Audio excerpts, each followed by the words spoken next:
దొంగ ఎవడు లొంగిండు, ఎవడు వంగిండు, ఎవడు ప్రాజెక్టులను తాకట్టు పెట్టిండు, ఎవడు ముఖ్యమంత్రి ఉన్నప్పుడు ఈ తెలంగాణకు అత్యంత ద్రోహం జరిగింది.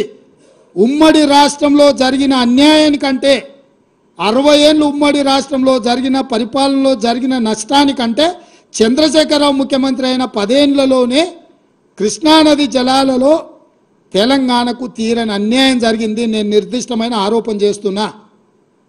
పోతిరెడ్డిపాడైనా, రాయలసీమ లిఫ్ట్ అయినా, ముచ్చుమరి ప్రాజెక్ట్ అయినా, ఈరోజు పాలమూరు జిల్లాలో మొదలైన నీళ్లు శ్రీశైలం రాకంటే ముందే రాయలసీమ ప్రాజెక్టు ద్వారా రోజుకు 12-13 టీఎంసీలు 30 రోజులైనా మనం కళ్ళు మూసుకుంటే 1000 టీఎంసీలు తరలించకపోతాడు.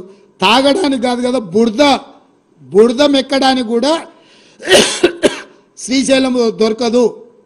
ఇంకా ఈ మొనగాడు పొడిచింది ఎంతనే అని అంటే మొత్తం ప్రాజెక్టులు 1.5 టీఎంసీ 2 టీఎంసీ అన్నాడు పాలమూరు రంగారెడ్డి, అది 1 టీఎంసీకి తగ్గించిండు. 1/2 టీఎంసీ కల్వకుర్తి, 1/4 టీఎంసీ ఎస్ఎల్బిసి, అన్నీ కలిపితే రోజుకు 2 టీఎంసీలు కూడా మనం తెచ్చుకునే పరిస్థితి లేదు. ఈరోజు పాలమూరు రంగారెడ్డి, కల్వకుర్తి, ఎస్ఎల్బిసి అన్ని ప్రాజెక్టులు లెక్కగట్టి నిజంగా అవి పూర్తి చేసి 100% ఆ నీళ్లు మనం ఒకవేళ తెచ్చుకుంటే శ్రీశైలం కంటే ముందుగాల మనం తీసుకోగలిగిన నీళ్లు బిలో 2 టీఎంసీ, వాళ్ళు పర్ డే 13 టీఎంసీ. మన ఉమ్మడి ప్రాజెక్టులు మన దగ్గరికి రావాల్సిన పని లేదు. వాడు ధైర్యంగా మన దగ్గరకు వచ్చి మన ప్రాజెక్టులు స్వాధీనం చేస్తున్నాం. అవతల ఇప్పుడు పోతిరెడ్డిపాడో లేకపోతే రాయలసీమనో ముచ్చుమారి దగ్గరికి మనం పోయి ఆపగలుగుతామా? 12-13 టీఎంసీలు పర్ డే తరలించకపోతే వారం రోజులు చూడనట్టుంటే 100 టీఎంసీల నీళ్లు మాయమైపోతాయి. 100 టీఎంసీల నీళ్లు పోయినాక ఏం బురదమెక్తావా? ఇవాళ అవతలున్న ప్రాజెక్టులు ఎట్లా పాలనో చెప్పమని చంద్రశేఖరరావును 10 ఏళ్ళు గాడిదలు కాసిండా చంద్రశేఖరరావు?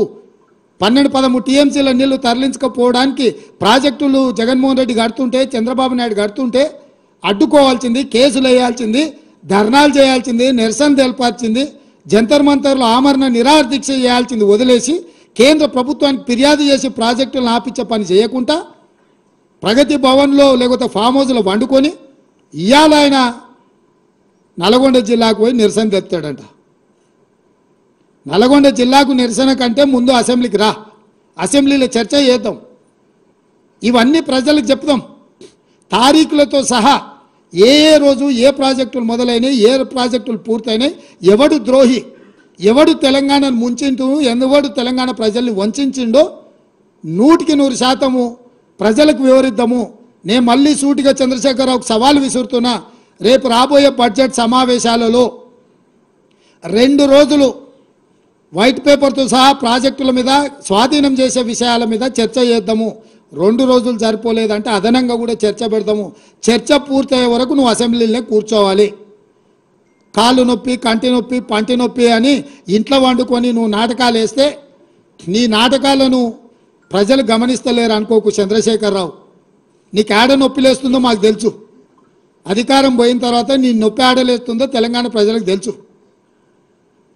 కాబట్టి వీటన్నిటిని దృష్టిలో పెట్టుకొని ప్రజల్ని కేసీఆర్ మళ్ళీ గందరగోళపరిచి మోసం చేయాలని నాటకాలు ఆడుతుండ్రు. నిన్న మన కొడుకు అల్లుడు బిడ్డ మాట్లాడిరుగా చిన్నగా చూస్తున్నాడు, చిన్న రంగంలోకి ఎట్లొస్తే బాగుంటుందా అని. నువ్వు రావాలి, చర్చ చేయాలి, మేము సిద్ధంగా ఉన్నామని చెప్పి మీ ద్వారా చంద్రశేఖరరావుకు తెలియజేస్తున్నాం.